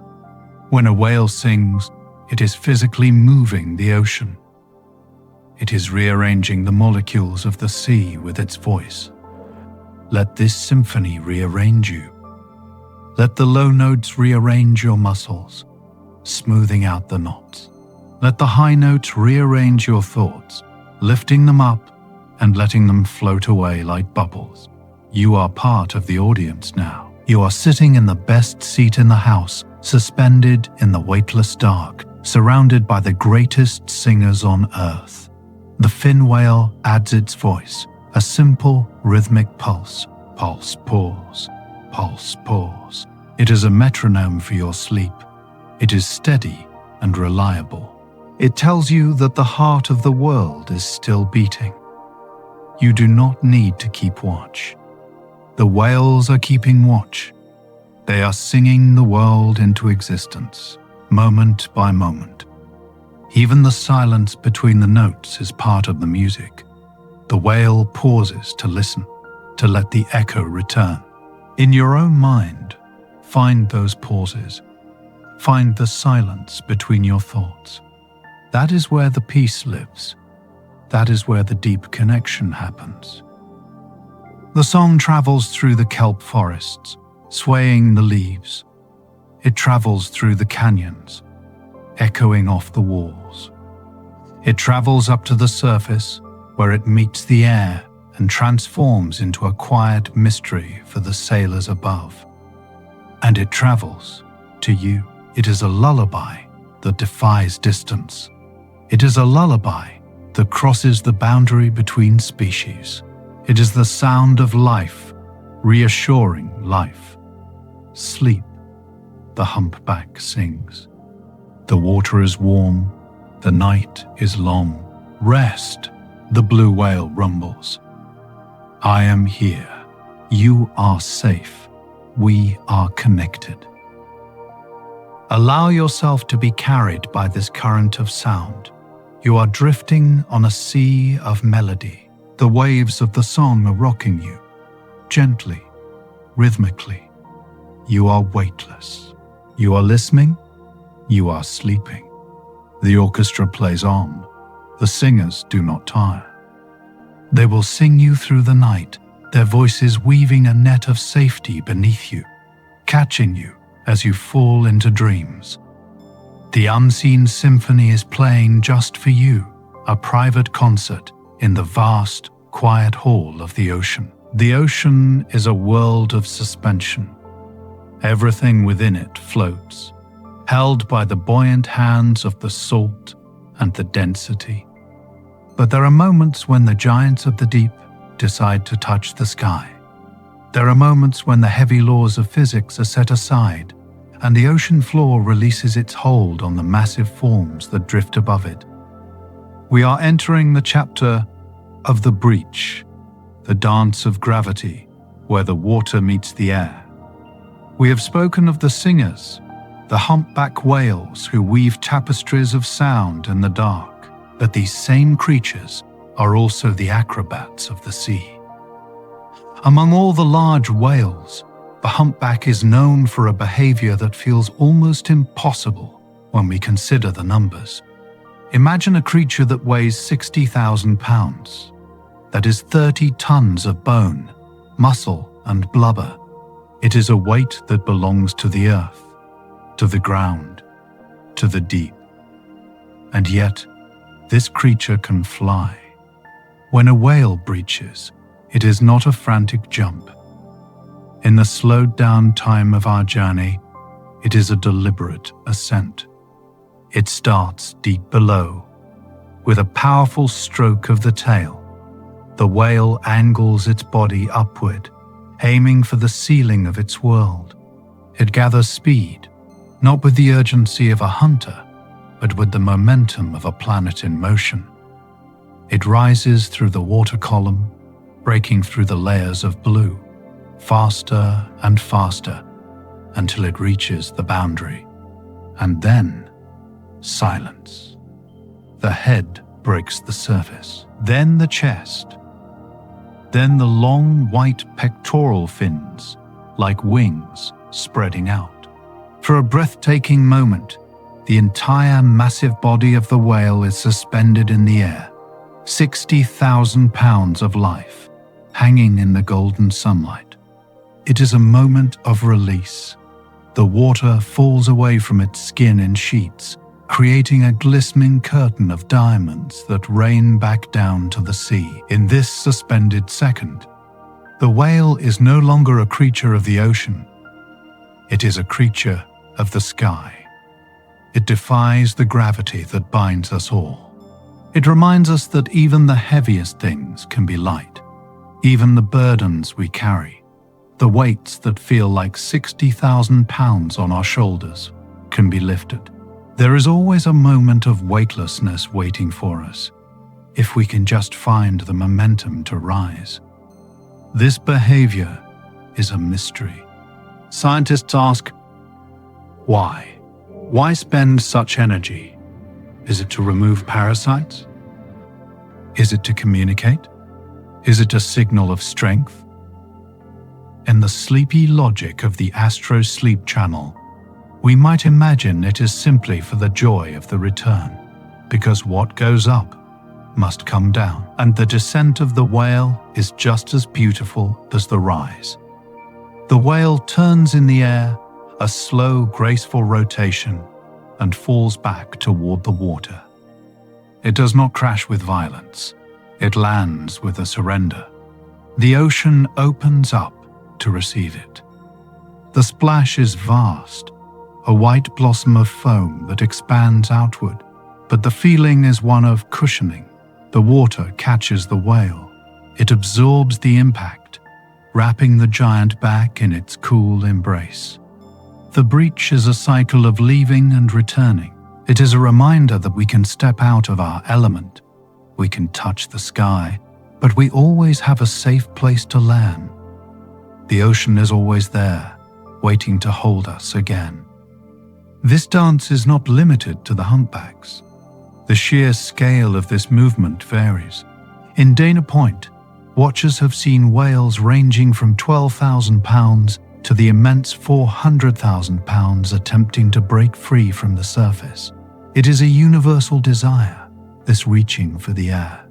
It is a testament to the strength of life. But even in this display of power, there is peace. The whale does not stay in the air. It returns to the slow, rhythmic drift. It returns to the support of the water, where it truly belongs. As you visualize this slow-motion leap, feel your own body becoming lighter. Imagine that you too can float free from the pull of the earth. But instead of jumping into the sky, you are floating into the soft clouds of sleep. You are breaching into the dream world, leaving the heavy gravity of the waking day behind. But the dance of the whales is not just about movement. It is also about form. Nature, in its infinite creativity, does not always follow the rules of symmetry. We often think of beauty as perfect balance, the left side matching the right. But the ocean has a different definition of art, and it is written on the face of the fin whale. The fin whale is the greyhound of the sea. It is the second largest animal on Earth, long and slender, built for speed and efficiency. But if you were to look closely at its face, you would see something strange and wonderful. You would see a living painting that refuses to match. The lower jaw of the fin whale is a masterpiece of asymmetry. On the left side, the jaw is dark, the color of charcoal or deep slate, matching the rest of its sleek body. But on the right side, the jaw is a brilliant snowy white. It is a stark contrast, a sudden flash of light on a dark canvas. Why would nature paint a giant in two different colors? Some say it is for hunting, a way to confuse the schools of fish as the whale turns on its side to feed. The white side flashes in the dim light, startling the prey, while the dark side disappears into the gloom. It is a dance of shadow and light, played out on the very skin of the animal. But let us look deeper. This asymmetry is not just on the outside. It continues inside the mouth, into the intricate world of the baleen plates. These plates, the filters that strain the ocean for life, follow the same artistic rule. On the left side, the baleen is dark, a curtain of shadow. On the right side, the baleen is cream-colored, a curtain of light. It is a work of art, hidden in the deep. It is a reminder that you do not have to be the same on all sides to be whole. You can have a dark side and a light side. You can have a quiet side and a bold side. You can be asymmetrical, imperfect, and unique, and still be one of the most magnificent beings on the planet. The fin whale wears its contradiction with elegance. It does not try to hide its white jaw or its dark jaw. It uses both. It integrates them into its survival, into its movement, into its very identity. It glides through the water, a creature of duality, perfectly adapted to a world that is made of both day and night, surface and depth. This is the dance of gravity in a different form, the gravity of expectation. We expect things to be even. We expect lines to be straight. But the ocean curves. The waves are never perfectly symmetrical. The coastline is jagged. The fin whale fits into this world of beautiful irregularity. Imagine the fin whale swimming alongside you now. You can see the flash of white on its right jaw. As it turns, it looks like a smile in the dark. It is a friendly signal. It tells you that it is okay to be complex. It is okay to have parts of yourself that are different from the others. The fin whale is also a fast swimmer, but tonight it is moving slowly.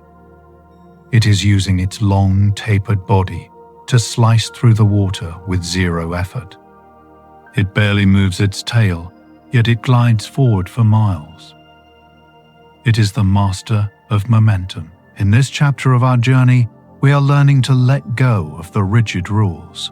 We are letting go of the rule that says we must be heavy. We are letting go of the rule that says we must be symmetrical. We are finding freedom in the breach and beauty in the asymmetry.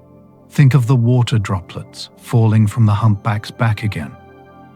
Each droplet is a tiny lens, reflecting the world. In slow motion, they hang in the air like stars, millions of them. The whale creates a galaxy of water just by moving.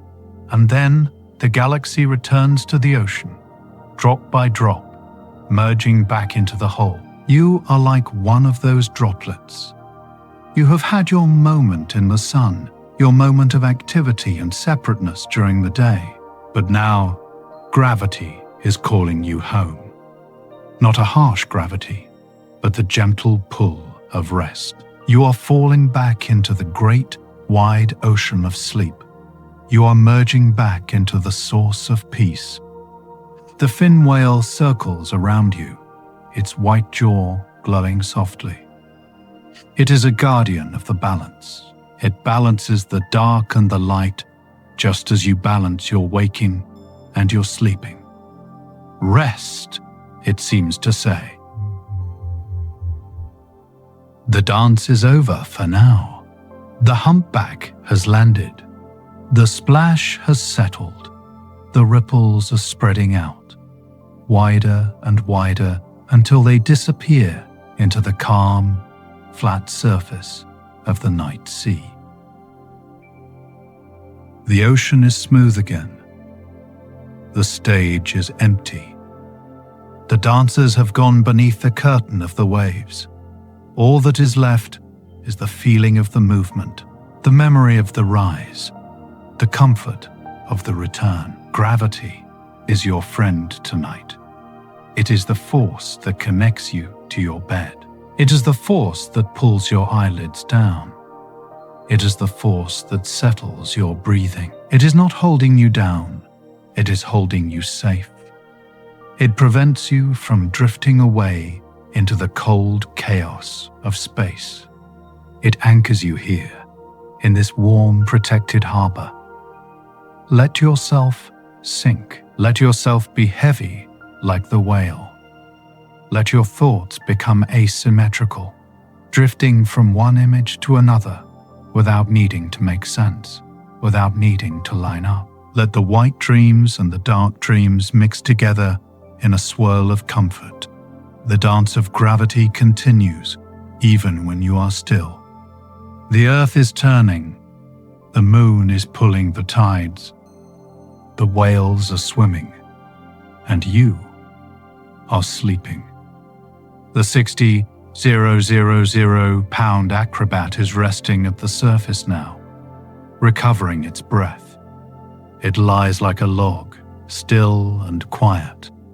The fin whale is cruising deep below, a shadow in the dark. They are done with their display. They have nothing left to prove.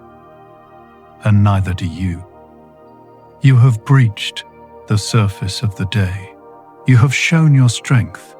You have jumped and reached and tried, and now you have landed. You are back in the water. You are back in the flow. Let the current take you. Let the gravity cradle you. Let the dance end in stillness. We have traveled from the surface to the abyss, from the loudest songs to the quietest thoughts. We have seen the whale as a solitary traveler, a singer, and an acrobat. But there is one final truth to uncover, a truth that binds the whale to the very water it swims in. It is the story of the circle.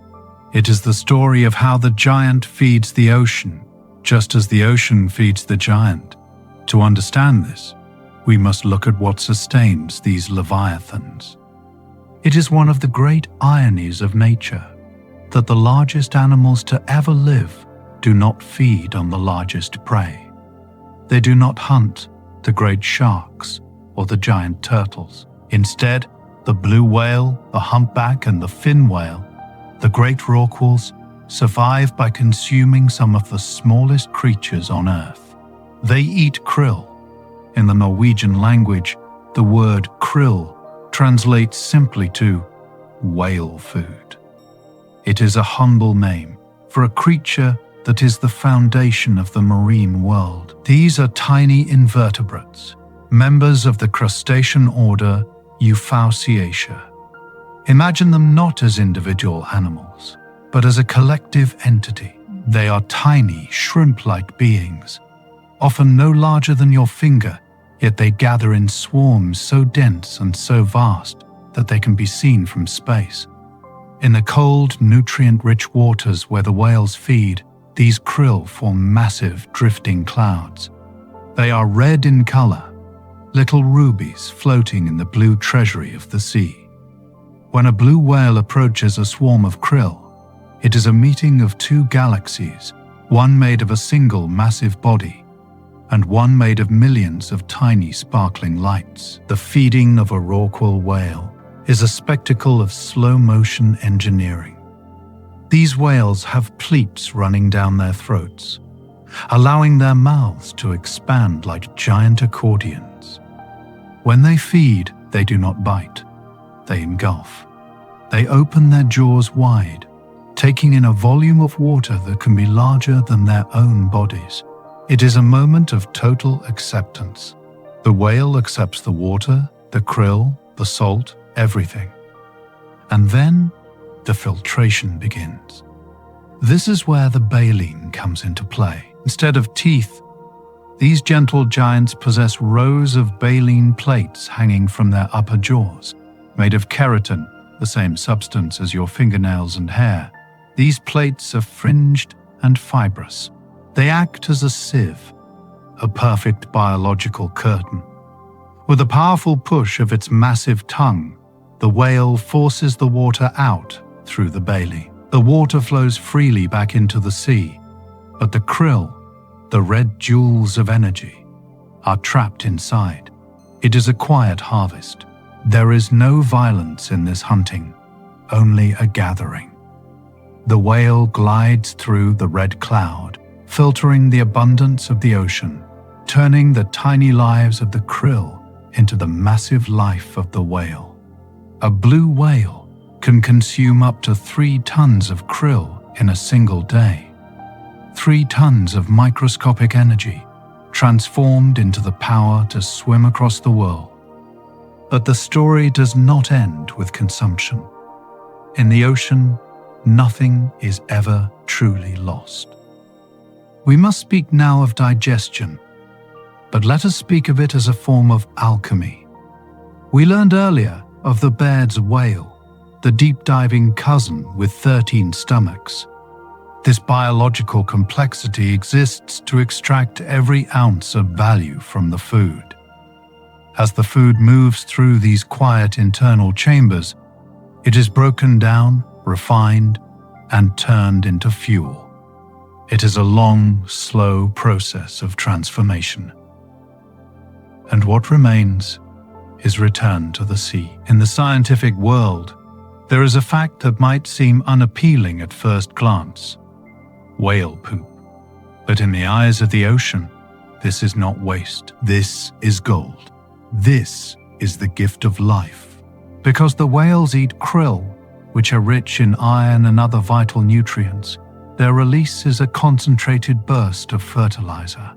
When a whale releases this material, it often floats at the surface. It is red, colored by the iron of the krill. It spreads out like a crimson nebula in the water. This is not pollution, it is provision. The ocean, for all its vastness, can be a desert in certain places, lacking the iron needed for plants to grow. The whale acts as a gardener by feeding in the deep or in the rich polar waters and then releasing nutrients at the surface. The whale is tilling the soil of the sea. This red cloud becomes a feast for the phytoplankton, the microscopic plants that live at the surface. Remember the diatoms we spoke of earlier? The ones that give the blue whale its yellow belly. They thrive on this iron. When the whale fertilizes the water, the phytoplankton bloom. They grow green and lush, turning the sun's light into energy. And here is the beautiful closing of the loop. The phytoplankton are the food for the krill. Do you see the circle? The whale eats the krill.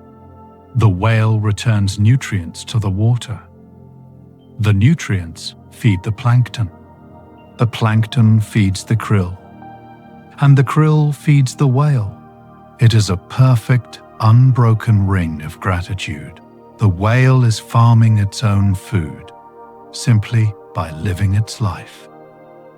It is a steward of its own existence.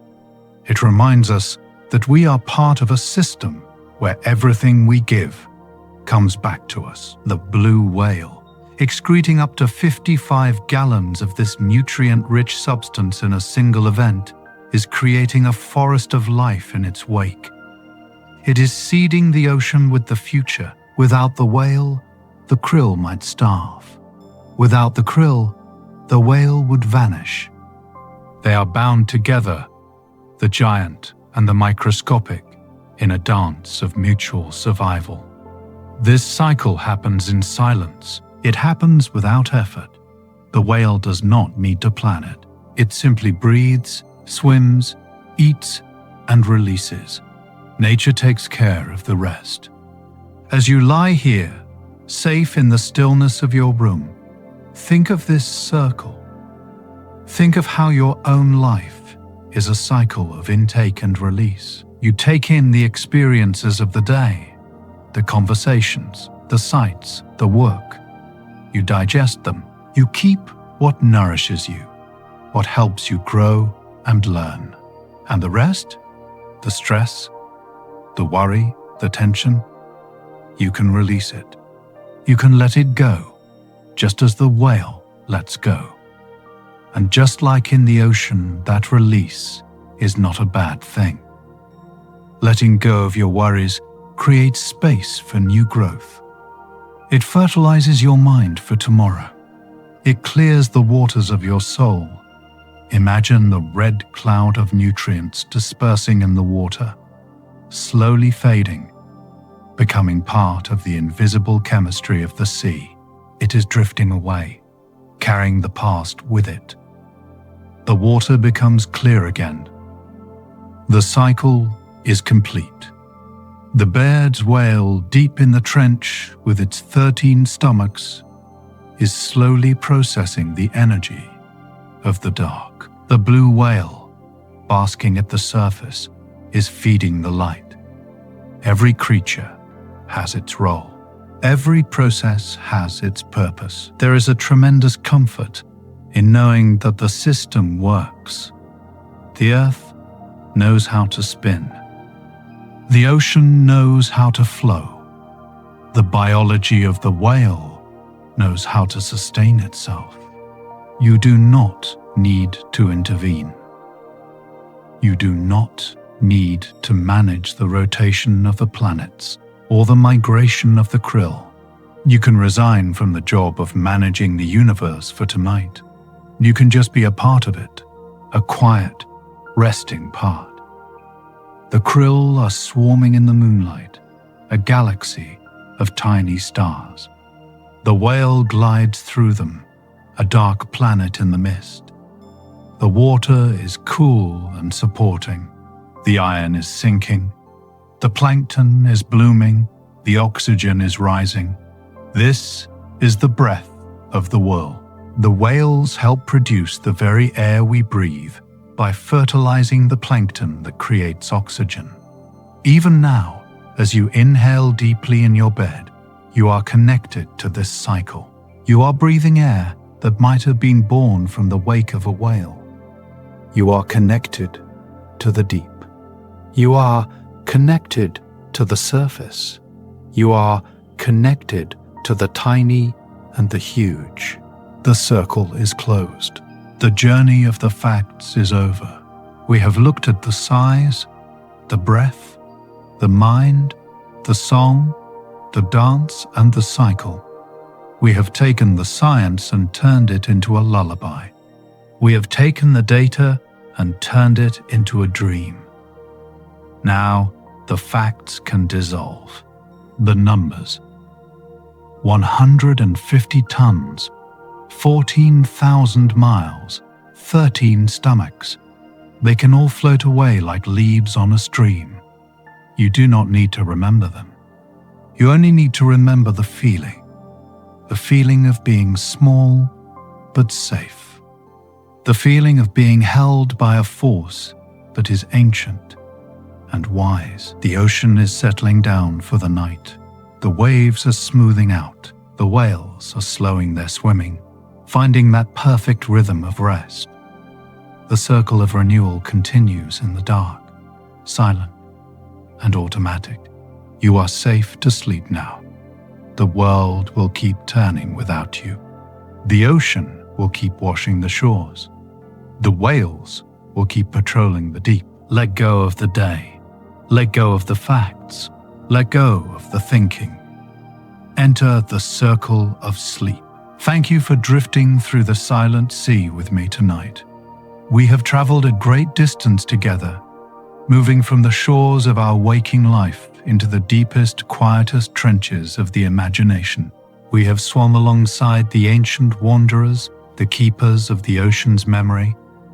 We have felt the immense, comforting presence of the blue whale, floating like an island of peace in the dark water. We have synchronized our breathing with the slow, deliberate exhale of the giants, learning the art of holding the air and trusting the deep.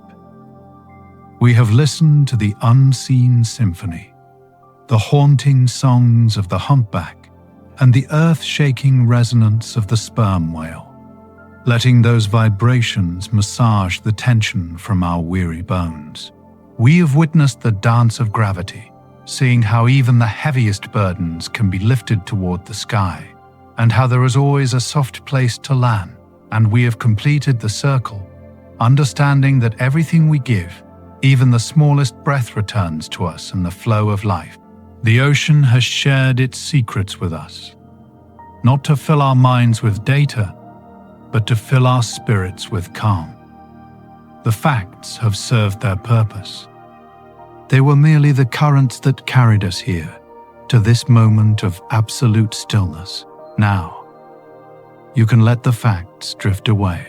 You can let the numbers and the names dissolve into the mist. You do not need to carry them anymore. You only need to carry the feeling of the water. If these calm, curious explorations help you unwind, it helps other sleepy souls find their way here too. And now, let all of that drift away. The journey is complete. The boat has returned to the harbor. The anchor has been dropped into the soft sand of the dream world. You are no longer a traveler. You are simply a resting being, heavy and warm. Bring your attention back to the sanctuary of your bed. Feel the support beneath you, solid and unmoving. It is holding you up, just as the ocean holds the whale. You do not need to hold yourself up. You can surrender your weight completely. Imagine that the water we explored is now becoming the night air around you. It is cool, dark, and velvety. It wraps around you like a protective cocoon. The silence of the deep ocean has followed you home. It fills the corners of your room. It settles over your furniture. It quiets the noise of the world outside. Your body remembers the lesson of the whale. Your heart is beating with that slow, ancient rhythm, steady, strong, and unhurried. Your breath is deep and efficient, rising and falling like the gentle swell of a calm sea. Inhale, peace. Exhale, release. There is nothing left to see. The bioluminescent lights of the deep are fading. The shimmering blue of the surface is dimming. The colors are melting into a soothing monochromatic gray. It is the color of sleep. It is the color of the eyelids closing. You are safe in this darkness. It is not an empty darkness. It is a full one. It is filled with the presence of the guardians we met tonight. The whales are out there, patrolling the boundaries of the night, ensuring that your rest is undisturbed. They are the sentinels of the silence. Allow your mind to turn off its echolocation. You do not need to scan the dark anymore. You do not need to look for answers or solutions. The map is folded away. The destination has been reached. Feel a wave of relaxation starting at the top of your head. It flows down over your forehead, smoothing out the lines of thought. It flows over your eyes, making them heavy and still. It flows down your cheeks, relaxing your jaw. It flows down your neck and shoulders, washing away the weight of the day. The wave continues down your arms, past your elbows, to your fingertips. Your hands are open and loose, floating at your sides. The wave flows down your chest and your back, softening your spine. It flows through your hips, down your legs, past your knees, all the way to your feet. You are liquid now. You are part of the tide. You are drifting on the edge of sleep, hovering between the worlds like a whale hovering in the twilight zone. It is a sweet, weightless place to be. The universe will continue its dance without your help. The stars will spin. The tides will turn. The krill will swarm. The whales will sing. Everything is in order. Everything is being taken care of. You are free to let go. The song of the ocean is fading into a whisper. It is a lullaby that says, all is well, all is calm. Close your eyes, rest, and dream of a quiet, radiant sea of stars. Good night.